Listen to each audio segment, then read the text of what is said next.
How many hours and years of our lives do we spend on work? For nearly all of us, we spend 30 plus years and 1/3 of our days in our vocation. More time, perhaps, than we spend at rest or at play. But this isn't a problem. Why? Because work is good. Work needs to be integrated deeply into our lives and must be in line with our most important goals and values. And if it is, we have a far more complete and fulfilling life experience. Welcome to the How People Work podcast, where we explore the intersection of how humans think and act and how they apply themselves to their work. When you understand both of these things, you'll be equipped to be insightful, compassionate, and compelling leaders. Welcome back to the How People Work podcast. It's me, Jason Murray. I am hosting tonight. Jordan is actually not here, but I have a very special guest, Cassandra Rose, who happens to be the head of people here for Fringe, and she'll probably be a regular guest from time to time on the podcast here. We're excited to have her. And so, Cassandra, say hi to everyone here. Well, hello. I'm so honored and really excited to be jumping on the podcast. I love podcasting because it allows me to multitask and learn at the same time. So thank you for allowing me to be part of this journey. Absolutely. So for everyone listening, Cassandra's far more experienced in the area of how people work than Jordan or myself. So we're very glad to have her on the podcast today. And so I think it'd be great for people to just hear a little bit about your story. So if you don't mind, maybe just sharing a little like how you got into people work, maybe how you ended up here at Fringe. Yeah, I'll start at the very beginning. So I was born on a Tuesday afternoon. No, I'll go a little further than that. But yeah, my name is Cassandra Rose. I've been in the HR space for nearly 2 decades, which I can't believe. I don't think anyone goes to kindergarten and says, you know, I want to be a human resource professional when I grow up. But that's shifting a little bit, which is exciting because I think for a long time, HR was this thing to just kind of be handled. It was all the awkward pieces of the business that just didn't fit somewhere else. So they gave it to human resources. And now that people truly understand that to have a thriving business, you really have to have people who thrive and come together as a collective, and that HR can be a North Star to that. I think that really changes the conversation. So it is great to have been part of this 20-year arc of how the HR space is evolving as well.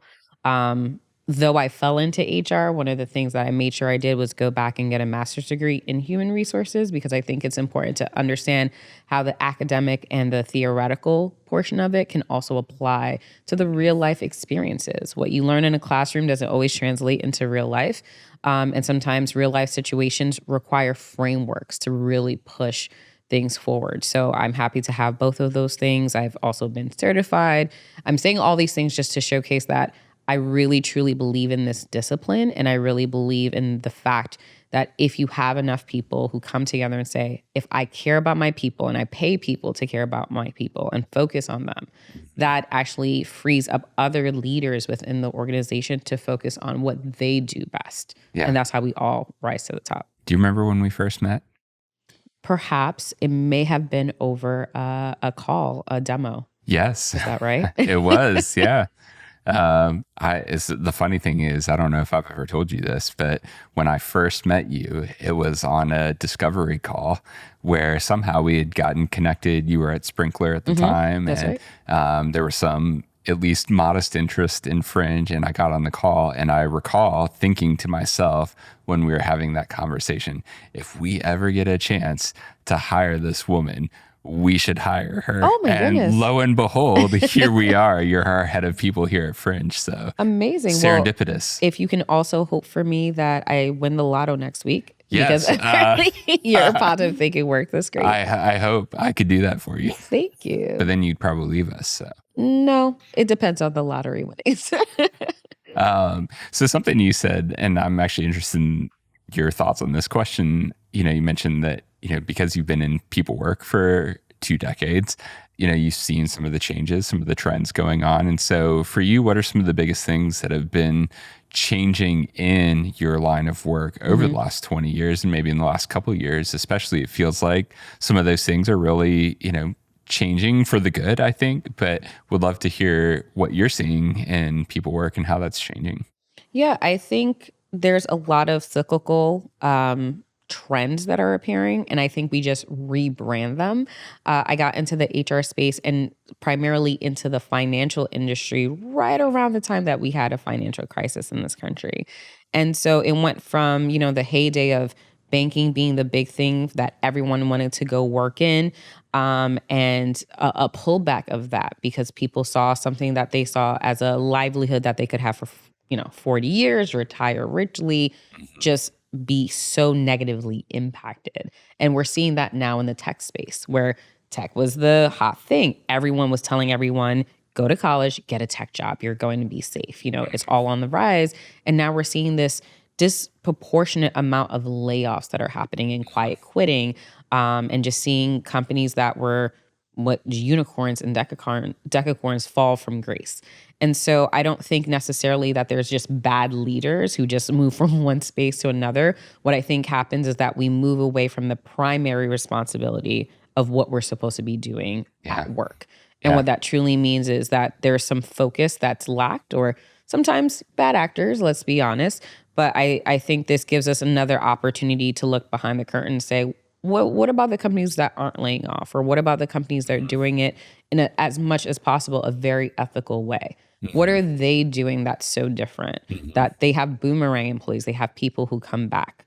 Right. And I think that's when you're putting people at the center of your decision making, whether you have a bad economy or a good economy, you can still move forward and continue to grow because you've actually centered humanity. Right. Yeah. Well, and that's kind of in line with something Jordan and I have been talking about a bunch in the episodes that we've had previous to this, which is this idea of human flourishing. And so, what are we as companies aiming for? Is it just bottom line profits? Is it whatever our company is about? Or, do we have some kind of sense of greater purpose here? Is it, something that we can do good in the world for individuals, for communities, for society as a whole? And, I like to believe that that's possible here. And hopefully we're doing our little part of that, with what we're doing here at Fringe. I definitely know that's what we're doing here at Fringe. At least that's what you're paying me for. So looking at an article, a study that came out from Deloitte that you shared with me, actually, the World Health Organization actually looks at work as a very vital part of well-being just as humanity. And when we think about it, one of the main questions that we ask children are, what do you want to be when you grow up? What did you want to be when you grew up? I actually wanted to be an astronaut. I thought it would be cool to be able to go outside of the earth and look down and do something that, if you think about it, even the smartest, richest people 100 years ago, 1,000 years ago, could never even dream. Now you can pay to do it. Now you can pay to do it for about 11 minutes, but you're not totally going out in outer space. But that's a different topic for another day.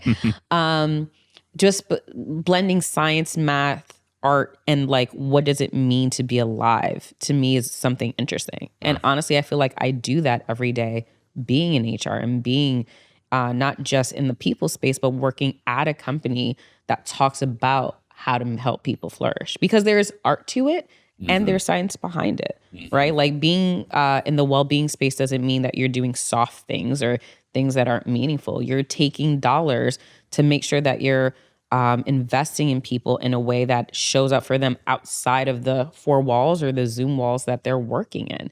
How do I make sure that parents in the workplace, or people over 50 in the workplace, or people who are just starting their career in the workplace feel seen and heard and know where to go to find resources that they need to meet the needs of their lives in the seasons that they're in, right? There's a lot of work that goes behind that. And for a long time, I think people were just throwing money at it and just, putting perks in, like having a ping pong table. But then they realized, hey, people actually flourished when they were able to come together, right? And humanity is about community. People flourish when they can have health insurance and know that their needs are cared for. So there's so much more to it. And the fact that Fringe does this in a way that is, to me, revolutionary, makes me proud to work here twofold. That's exciting.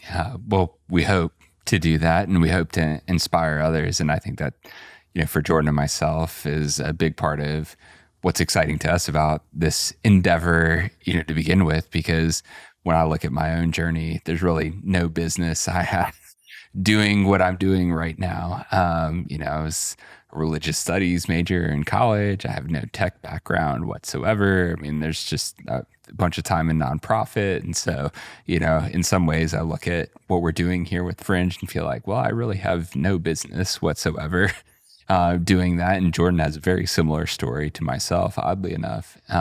And I think we feel excited and privileged and humbled in a lot of ways to be in a position where, hopefully we can do this well for, whomever we get to impact that, is part of Fringe directly and what we do and, gets to be an employee here, but also for the companies that we interact with. We hope even through this podcast to inspire others to maybe think differently about what they're doing out there in the world. And I think something you said, it really resonates with me because, this whole notion of work-life balance and, the way people think about well-being even, I really think needs to be dispelled to some degree. And even the fact that we talk about, and I know I've done this too, talk about some of these maybe more qualitative aspects of the work experience as, soft measures or soft metrics. And just even as I've learned more being in this space and doing what we're doing here at Fringe, I've come to see and actually learn from the research I've delved into around, human psychology, even that, these things that we tend to say are soft in the business area really aren't. Psychologists that look at things around, human psychology and even self-reported measures of happiness and so forth, they're actually very highly scientific and quantitative. And so I think that's relevant as we talk about, this Deloitte study, for example, around, well-being, that it's not just an entirely subjective, point of view. But I do think it's helpful to probably think about, well, how should we be thinking about well-being? What's a good framework for it? And I think this research starts to lay some of that out for us.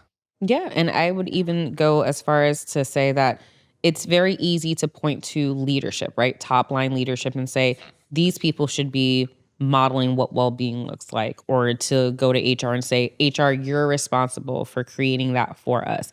But it's really the people managers, the everyday line managers who are either pushing forward something that supports everyone or withdrawing from their people and not really sharing that information. So one of the things that I've made sure to do at any organization I work for is to go, how can I empower people who lead other people? And I think that's where the rubber meets the road. Because at the end of the day, you're not calling up your CEO to say, hey, I don't feel like I have work-life balance. I need you to make this better, right? It's you calling your manager to say, hey, I'm running late. I had to take my kid to soccer practice, or I have this doctor's appointment. They don't do weekends, right? It's that interplay where we have to go, how can I equip someone who's a people leader to feel resourced, to feel like they are empowered to be able to tell their people, I got your back. I can support you. I can give you that flexible schedule, or I can, tell you about a program that we're rolling out, or I can reward you and recognize you. Most people leave. I know this is something that's been said a million times. Bad managers, right? Even if you have a great organization, if you have a bad manager, you're going to have a bad experience. But if you can create better people leaders, you're going to see that in your bottom line. So I think it would be really interesting to dig into that a little bit, because sometimes I feel like maybe I'm just ignorant. Some of those things seem like common sense to me. And, this is me speaking as someone coming from outside of the HR space, even coming from outside of the tech space. I haven't run a company or been part of the leadership of a company prior to Fringe. And so there's some things that we do that to me seem like, well, that's obvious. I have children. Sometimes you're late. Stuff happens, and you can't just predict that all the time. And so I'm interested your take on, why is it that there's this gap sometimes where, maybe the expectation is like, hey, just show up and do your job. Like, we give you a paycheck. Why do you want any more than that? Like, I mean, I cringe when I hear people say that kind of stuff, but it's more commonplace than I might expect you're probably a little less surprised by that, given some of your experience. But what is the disconnect there? Like, why, down at the manager level where some of these things happen, and people listening to this podcast, many of them lead people. Like, what is going on at that level that's creating maybe some of that dissonance that people don't maybe understand or empathize with just the human experience? Yeah, I think I'll approach it from two different places. One, the Industrial Revolution. You haven't probably heard that word since 11th grade. We've actually talked about it on the podcast. Yes, that's right. Uh-huh. So when we think about where humanity was prior, like you either were a farmer, you were just doing things to survive within a community or within an aspect. The Industrial Revolution brought forward an ability for people to make money, quote unquote, and take that money and go do whatever they wanted to do with it without necessarily being connected to a community. And those who rose to the top, the Henry Fords of their day, made it so that way work was just that. It was this thing that you came to do. It wasn't meant to be fun. It was hard. It was difficult. So when you create an assembly line and teach different aspects of people to just do one function, what you actually take away from them is innovation, is creativity, is the ability to actually grow. And I think even though we're 100 years plus forward in time, what's actually happening is that mentality still exists, that you're replaceable. And people feel that in their job descriptions. They feel that in the lack of growth. When I talk to my manager, I'm like, what's next for me? And you give me a blank stare, it makes me feel like you haven't thought past that for me, right? If we're asking people to stay with us for 4 or 5 years, but we only have plans that exist for 6 to 12 months, there's the disconnect right there. And that's not necessarily a people problem. That's a structural problem. We need to rethink how we think about work. Yeah. How do we start to do that? Because I'll admit for myself, when I was leading a team here at Fringe that had, quite a number of people a part of it, I'm not sure I always did as good of a job as maybe I could have around some of those things. And I'm just wondering, for people who are listening that, might be thinking like, hey, how do I do that better? How do I, help people that I lead or influence, maybe feel like they have a path forward or not just treated as kind of a cog in the wheel, so to speak? Like how should people or how could people be thinking about that, maybe more proactively? Yeah, well, 3 things I would always recommend. One, the simplest and least expensive way to do it is just ask them what they want. Like we may assume, hey, go do this learning and development thing, go get this certification. Oh, have you explored this program? But some people like the job that they want, and maybe they just want to be able to do that for 2 to 3 years, keep it stable for themselves. Or maybe you have someone who's like, I really like what I'm doing, but I'd love to be able to learn a little bit more about this. Give them a stretch project. Or maybe they'd want to do something completely outside of the realm of the work that you're doing, but they want to have the permission to be able to do the side hustle, right? And if your company allows for those things, encourage them to do that. We disconnect these things and say that you must be one person at work and then everything else you can be outside of my parameters. A manager, a really good people leader will say, how can I incorporate the desires of what you want to become and help you achieve those things? And that makes you a better employee just psychologically. So that would be step 1. Step 2 would be to explore the programs that are available. I think we limit ourselves by thinking that we always have to be the solution to someone's problem. And that's what systems are created for. So if there are other resources within the organization, refer, advocate, sponsor someone and say, hey, I see this person as an emerging leader, or I want them to be able to stay here at this company. What can we do for them to develop them in their career, in something else? And make sure that they're getting connected to that resource. And then the last thing I would say is take a chance on people, right? If there is like an internal mobility opportunity and maybe they don't have the skill set, but they have the drive, go to bat for them and say, I think you should go try something else. Worst case scenario doesn't work, we can bring you back on the team. And make sure that's a true statement. But, really take the time to see how I can develop someone within an organization before exiting is a part of that strategy. Yeah. Well, and I think what's interesting about that, and I genuinely don't know that I know the answer to this, but it feels like one of the tensions that can arise when you're in a position of leadership is, well, if we start giving people opportunities over here, what does that mean for the needs of the business, whether, perceived or real? We've hired people to do certain roles or fulfill certain responsibilities. And so if we start maybe creating some of that flexibility, how do we manage kind of the tension then that comes with, hey, we're trying to give people opportunities to grow, try new things with, the business has certain things that need to take place or certain roles that need to be executed in a certain way. I think that's a challenge. Oh, absolutely. And I think there should be governance to it. It shouldn't just be ad hoc or, no one has, I know, governance, a certain strategy to it.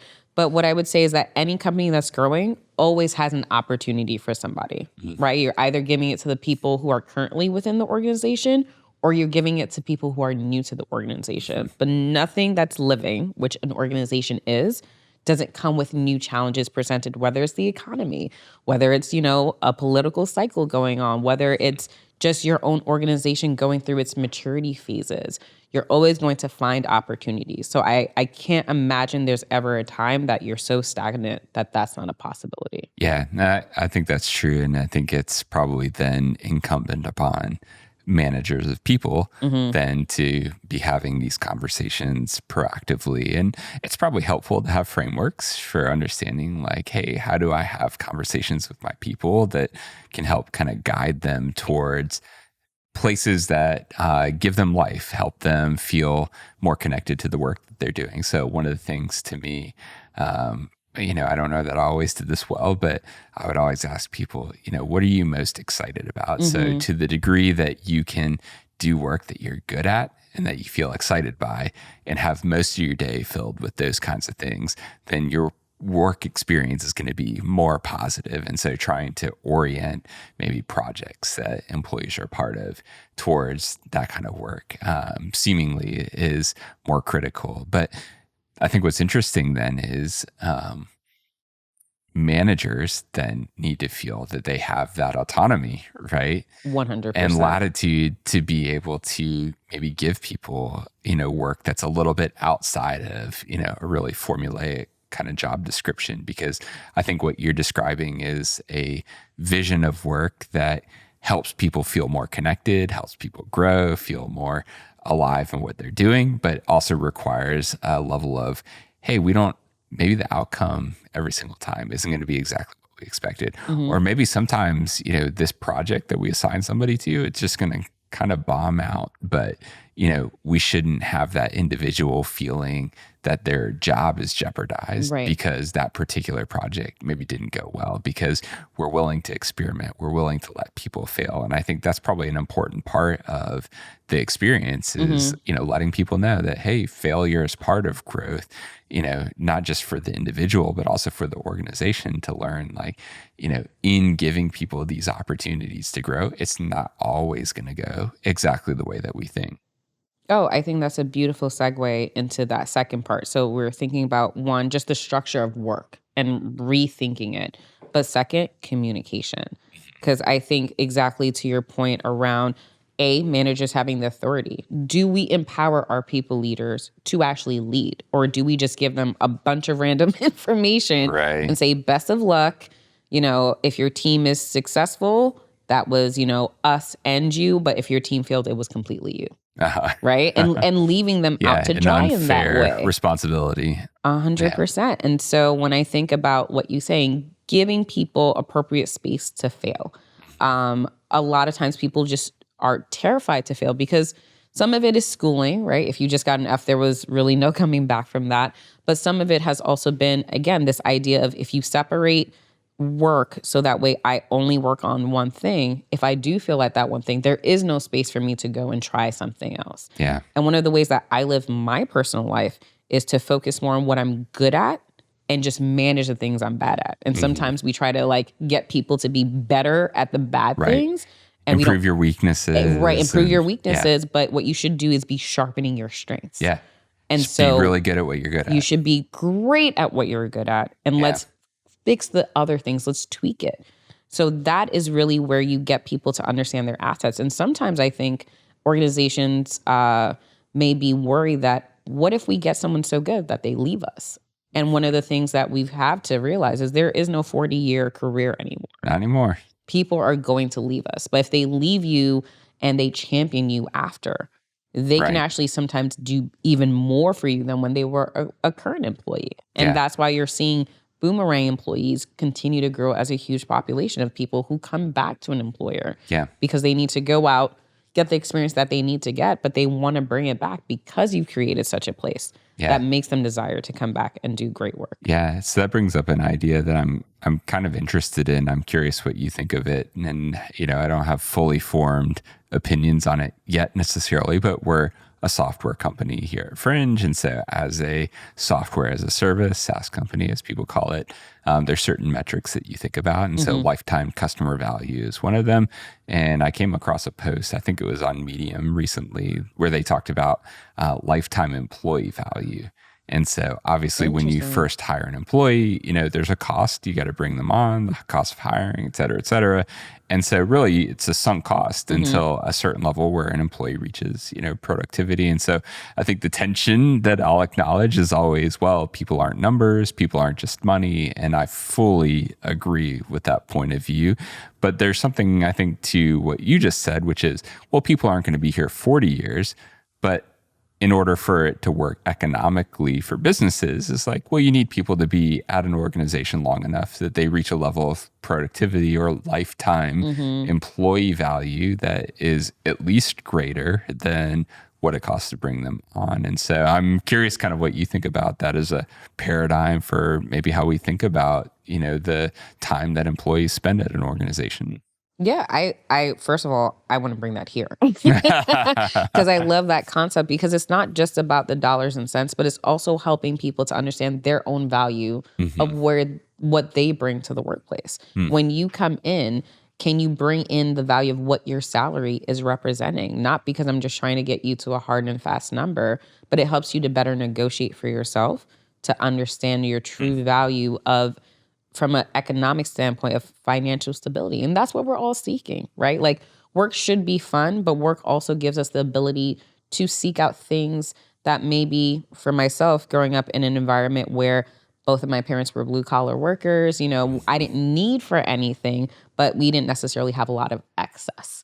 Right. And so for me, their wish was that I would go to college and be able to have more options in career, have more options in financial stability that they were seeking by coming to this country. So I think we need to get very comfortable with having employees talk about money, what it means to them, and how that shows up in their well-being and in their happiness as well. Right. So when people understand their value, they understand, wait, as an organization, not only can I bring value, but how can I help others bring value, right? How can I be a leader among leaders? Or if I'm an individual contributor, how can I still have influence? Now we're all thinking in a business mindset. Now we all better understand how we influence that bottom line. And sometimes I think that disconnect is that tension that has been uncomfortable for so many decades. Yeah, well, and I may be guilty of being idealistic around these things, but I like to believe that there can be kind of a win-win-win scenario where, you know, what's good for the individual is also good for the organization. And so I think that's what I like about this notion of kind of a lifetime employee value is it recognizes the fact that, well, somebody probably won't be here forever. That's just not the way the world works anymore, that, you know, people's growth opportunities. And I see that even here at Fringe is like the needs that we have at Fringe. There's probably a ceiling for some individuals in terms of what they're capable of or what they want to do. And so if they move on from here, it's probably very reasonable and practical for their own career advancement that they may need to take another step beyond what Fringe is able to provide them right now in terms of career opportunity. But at the same time, you know, thinking about it in such a way that, you know, what the individual is contributing, you know, what the business needs, like those things aren't, you know, totally at odds with one another. Right. And I think that's a more, you know, positive vision, I hope, where, you know, the needs of the business, the needs of the individual can be matched up in such a way that, you know, everyone's kind of winning in that scenario. Yeah, I'll even boilerplate it. I saw a meme once where someone asked in an interview, why are you interviewing for this job? And the person answered, well, aren't you hiring? Right? Like the employee-employer relationship has always been symbiotic. It's always been Yeah. there's something that you need fulfilled and I can fulfill that need. Yeah. Right? And if you just make it transactional, that's when it feels like I can just leave. I can just walk away. But if I can add value to your life, not just financially, but who you are as a person, and you can add that value through your creativity, through your innovation, and sometimes just through your diligence in getting your job done and doing a good job, how could that not be a win-win situation? Right. And I mean, what you said there is something we talk about a lot here at Fringe, and I think is really probably at the, crux of the matter, which is, is work simply a transaction? Or is there something potentially more meaningful? And I think something we've been trying to put forth in the conversations that we've been having on this podcast is that, work is a more significant part of our lives, even just as human beings, than a simple transaction of, time for money. And I can appreciate how people maybe have gotten there. And I have a cynic in me that can understand that, hey, like, institutions as they grow, don't always have the best interests of individual human beings in mind. But, in a world that we're trying to aim for human flourishing, which again is something that we talk about a lot here, I like to think that there's, an opportunity where the relationship between an employer and an employee isn't simply transactional. I think that happens day in and day out. I think the good companies that do it so well that their people just never leave. So maybe they're not telling other interviewers. Are you saying there are 40-year careers? I've done anniversary parties. I've seen people work someplace for 50 years, but I think you could also have an amazing career arc in 3. And I'm very thankful to the millennial generation, which I may or may not be part of, and even Gen Z, who are solidifying that could be an example of a great career. And if you're having these 3-year arcs, but the company really is being propelled forward by the innovation and creativity of having new people come in with fresh ideas all the time, and we leverage that instead of thinking of it as a disadvantage, think about where we'll be as a society, like as a whole, as a human race in 50 years. Yeah, absolutely. Well, we really didn't get to a whole lot of that Deloitte study that I know we want to talk about, but this is a really good stopping place for the conversation today. And so thank you, Cassandra, for joining us. Cassandra's actually going to be joining us again for the next episode. And so everyone stay tuned. And we will actually dig in a little bit more into that study because I think there's some really interesting data and some topics that stem from the conversation that we had today. And so thank you, everyone, for joining us on How People Work. Thanks for having me on.